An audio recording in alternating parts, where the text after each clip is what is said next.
मनुष्य जीवन का ध्येय जिसे पूज्य चारी जी महाराज ने लिखा है, तो आइए शुरू करते हैं।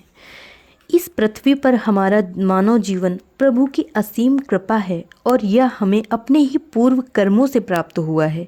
फिर भी उनके आशीर्वाद के बिना कुछ नहीं हो सकता। भारत के परम आदरणीय आदि गुरु शंकराचार्य ने कहा है कि मनुष्य रूप में जन्म लेना एक बहुत बड़ा वरदान है।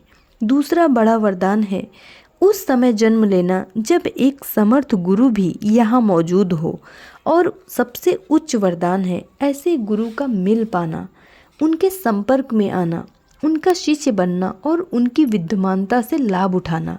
यह तो स्पष्ट है कि हम सबको तीनों वरदान प्राप्त हैं।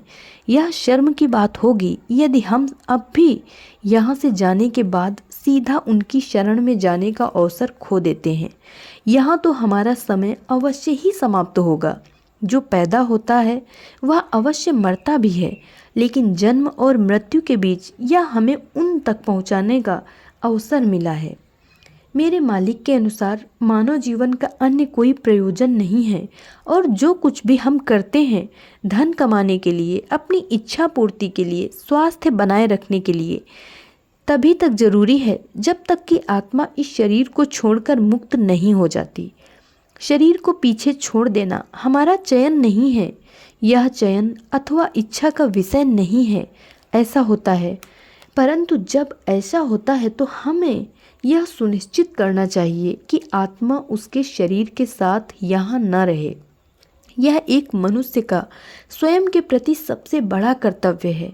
हमारा अपने गुरु के प्रति, अपने आचार्य के प्रति, अपने धर्म के प्रति या विश्व के प्रति कोई कर्तव्य नहीं है। यदि मैंने स्वयं के प्रति अपना कर्तव्य नहीं निभाया तो समझो मैंने ईश्वर की मर्जी के साथ विश्वासघात किया है। मैंने अपने उस भाग्य के साथ विश्वासघात किया है जो मुझे उस समय पृथ्वी पर लाया जब मेरे परम पूज्य मालिक यहाँ मौजूद थे। मैंने उस अवसर के साथ विश्वासघात किया है जो मुझे मिला था, उनके पास जाने का, उनके चरण पकड़कर कहने का, मालिक मुझे अपनी शरण में ले लो।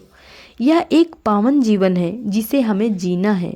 जैसा कि बाबूजी महाराज अपने कुछ संदेशों में कहते हैं कि इसका यह अर्थ नहीं है कि जीवन को खुशी से न जिया जाए, क्योंकि कई संदेशों में वे कहते हैं कि एक सच्चा आध्यात्मिक अभ्यासी वही है जो हर परिस्थिति में प्रसन्न रहता है, और वही वास्तव में प्रसन्न चित्त व्यक्ति है।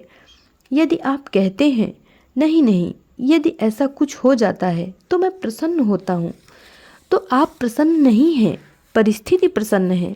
अतः स्वयं को ऐसा बनाओ ताकि भले ही शरीर कष्ट सहन करे या आनंद अनुभव करे, लेकिन आत्मा आनंद पूर्वक शाश्वत रूप से दिव्यता के संपर्क में रहे, जो उसका जन्मसिद्ध अधिकार है, क्योंकि वह दिव्यता का ही हिस्सा है और दिव्यता से ही आंशिक रूप से आई है। इस अंश को पुनः उससे मिलना है जिसे हम मूल घर कहते हैं, जहाँ से हम आए हैं। इसीलिए हम कुछ दुख के पल महसूस करते हैं जब हम यह चाहते हैं काश हम यहाँ न होते, लेकिन तुम कहाँ होना चाहते हो आत्मा जानती है, यह बेवकूफ़ दिमाग नहीं जानता। आत्मा कहती है तुम यहाँ क्या कर रहे हो, यह तुम्हारी जगह नहीं है। नहीं नहीं, मैंने यहाँ जन्म लिया है। आत्मा कहती है इस काया ने यहाँ जन्म लिया है, तुमने नहीं। तुम यहाँ इसलिए आए क्योंकि तुम्हें इस जीवन को हर परिस्थिति में प्रसन्न से जीना है, आध्यात्मिक रूप से उत्पादक बनना है, अच्छाई को अपनाना है, बुराई को त्यागना है, जिसे राजहंस का ज्ञान कहते हैं। परमहंस कहते हैं कि राजहंस में दूध और पानी के मिश्रण से केवल दूध निकाल लेने की क्षमता है। हमें वैसे ही बनना चाहिए, तभी तो स्वामी रामकृष्ण परमहंस जैसे संत परमहंस कहलाए। संसार द्वैत से भरा है, यहाँ अच्छा है और बुरा है, प्रकाश है अंधकार है, यहाँ जीवन है और मृत्यु है, यहाँ पाप और पुण्य है। ज्ञानी पुरुष अच्छे को अपनाते हैं और बुरे को अस्वीकार कर देते हैं। हर स्त्री जानती है कि जब वह चावल खरीदती है तो उसमें से वह पत्थर चुनकर फेंक देती है। शरीर यह जानता है क्योंकि जब हम खाते हैं तो शरीर जो अच्छा होता है उसे रख लेता है और शेष सब फेंक देता है। प्राकृतिक पद्धति तो विवेकशील है, परंतु यह मूर्ख इंसान जिस क्षण स्वयं को बुद्धिमान समझ लेता है, वैज्ञानिक जिस क्षण कहता है मैं जानता हूँ, उसी क्षण वह बर्बाद हो जाता है। आत्मा कहती है तुम्हें ज्ञान का क्या करना है, तुम जानने के लिए नहीं आए हो, तुम यहाँ ज्ञानी बनने नहीं आए हो, तुम यहाँ मानव जीवन के उद्देश्य एवं लक्ष्य को प्राप्त करने आए हो, जो अपने मूल घर को जाना है, विकास में रूप से उसके जैसा बनना है, जब तक कि एक दिन दोनों का मिलन न हो जाए, और यही मानव जीवन का अंतिम लक्ष्य है।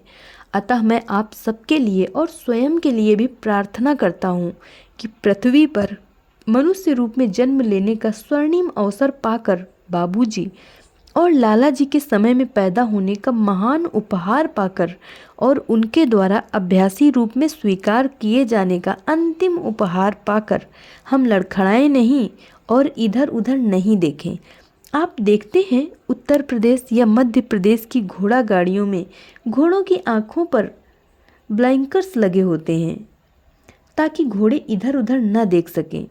दुर्भाग्यवश ईश्वर ने हमारी आँखों पर ब्लिंकर्स नहीं लगाए, उसने हमें स्वतंत्र बनाया।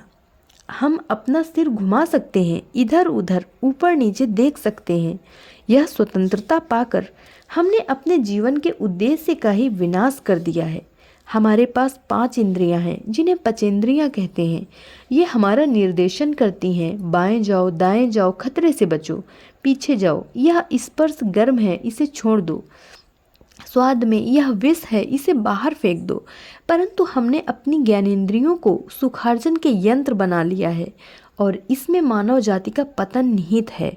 आदम और हव्वा के पतन का कारण विषय सुख नहीं था बल्कि ज्ञान था।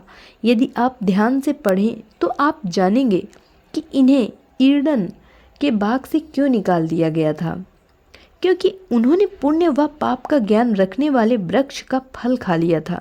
जिस क्षण हमने ईश्वर की रचना में पुण्य और पाप में अंतर करना आरंभ किया, हमने ईश्वर के साथ विश्वासघात किया, क्योंकि ईश्वर ने पाप की रचना नहीं की, हमने पाप की रचना की।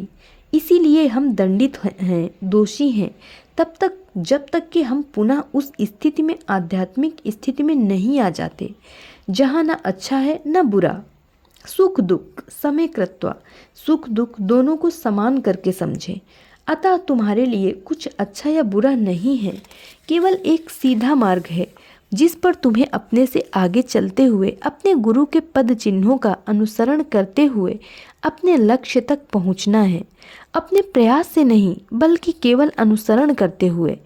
यह कठिन नहीं होना चाहिए। यदि तुम्हें कहा जाए कि कांटों से बचने के लिए कोई राह ढूंढो, तो इसमें तुम्हारी परीक्षा है। मेरी राह कौन सी है? यहाँ तो बहुत सी राहें हैं। राह दिखाओ प्रभु, नयनहीन को राह दिखाओ प्रभु। सूरदास का यह गीत मैंने जबलपुर में सुना था जब मैं स्कूल में था। हम न नयनहीन हैं न मलेच्छ, हमारे पास गुरु हैं।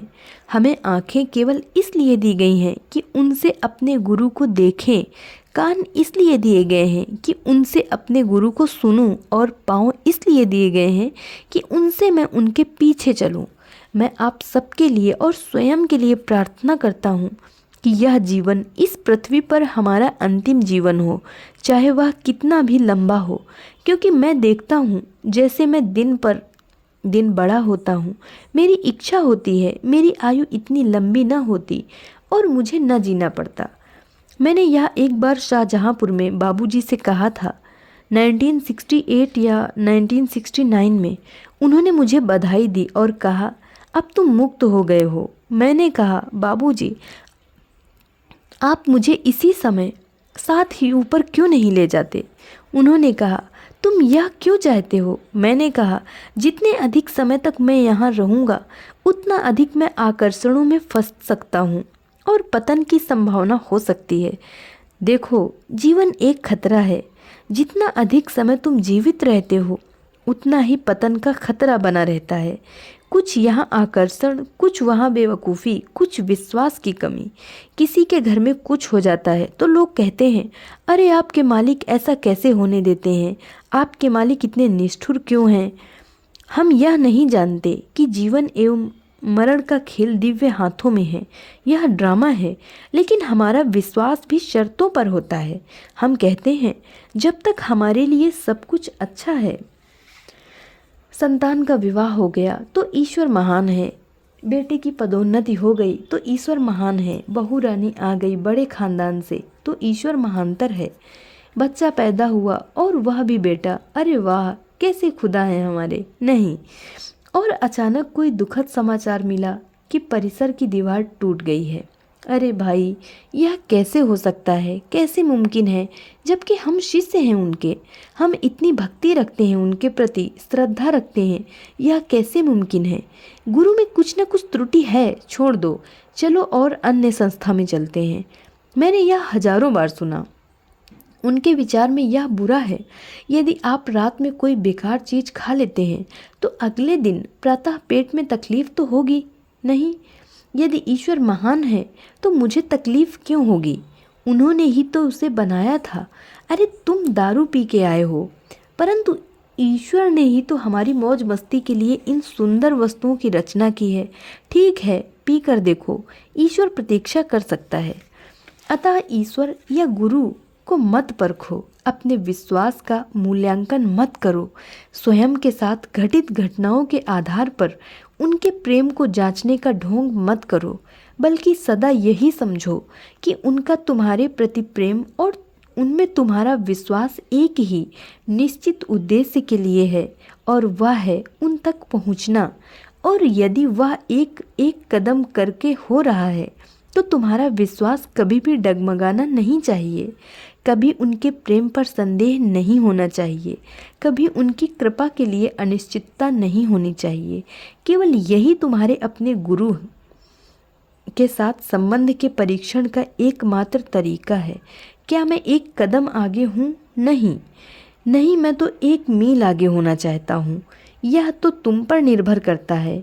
यदि मैं अधिक शक्तिशाली होता, हम यहाँ मैराथन के लिए या डेकॉथन के लिए या एवरेस्ट पर चढ़ने के लिए लोगों को तैयार नहीं करते हैं। हमारी गति बाबूजी निर्धारित करते हैं। बाबूजी कहते थे, यह चाल काफ़ी है तुम्हारे लिए, हम आगे आगे चल रहे हैं, तुम पीछे पीछे चलो, तुम केवल मेरे पीछे चलो। बाबूजी पूछते थे, तुम तेज चलना चाहते हो तो क्या इसका अर्थ है मैं दौड़ूं? नहीं नहीं नहीं, बाबूजी कृपया आप अपने रेट पर चलिए। तो फिर तुम परेशान क्यों होते हो, क्यों मुझे भगाते हो कि तुम भी साथ साथ भागो? क्या मैं भाग सकता हूँ? यह ऐसी बात नहीं है। मैं एक छलांग मारूंगा तो हिमालय के उस तरफ भी पहुँच सकता हूँ। तुम पहुँच सकते हो साथ साथ। तो मेरी चाल उसी गति पर है जिसमें आप लोग संतुष्टि के साथ, बिना परेशानी, बिना किसी खतरे के हमारे साथ चल सकते हैं। गुरु की गति हमारी उनकी गति के साथ चल पाने की क्षमता के अनुकूल होती है, न कि इसका उल्टा।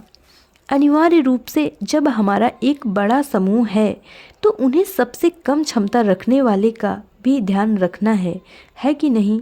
जैसे तुम बच्चे के साथ चलते हो, पति चलता है, चलो जल्दी चलो, बच्चे आप संभल रहे हैं क्या? यह तो होता है हर परिवार में। बच्चे भी मैं ले लूँ, हैंड बैग भी मैं ले लूँ, बटुआ भी मैं रखूँ और आप चलते जाइए। कैसे मर्द हैं आप? यह कोई औरत पूछती नहीं। मर्द का फर्ज है कि वो सोचे कि मेरी बीवी कहाँ है, साथ चल रही है कि नहीं, साथ चल सकती है कि नहीं, और अपनी गति, अपनी चाल उसके साथ, उसके अनुसार नियमित करते जाएं। नहीं करते मर्द लोग, चलेगी वो नहीं। यह मजाक के तौर से कह रहे हैं तो कुछ हंसी भी हो जाए साथ साथ, लेकिन हमारा उद्देश्य बहुत ही गंभीर है।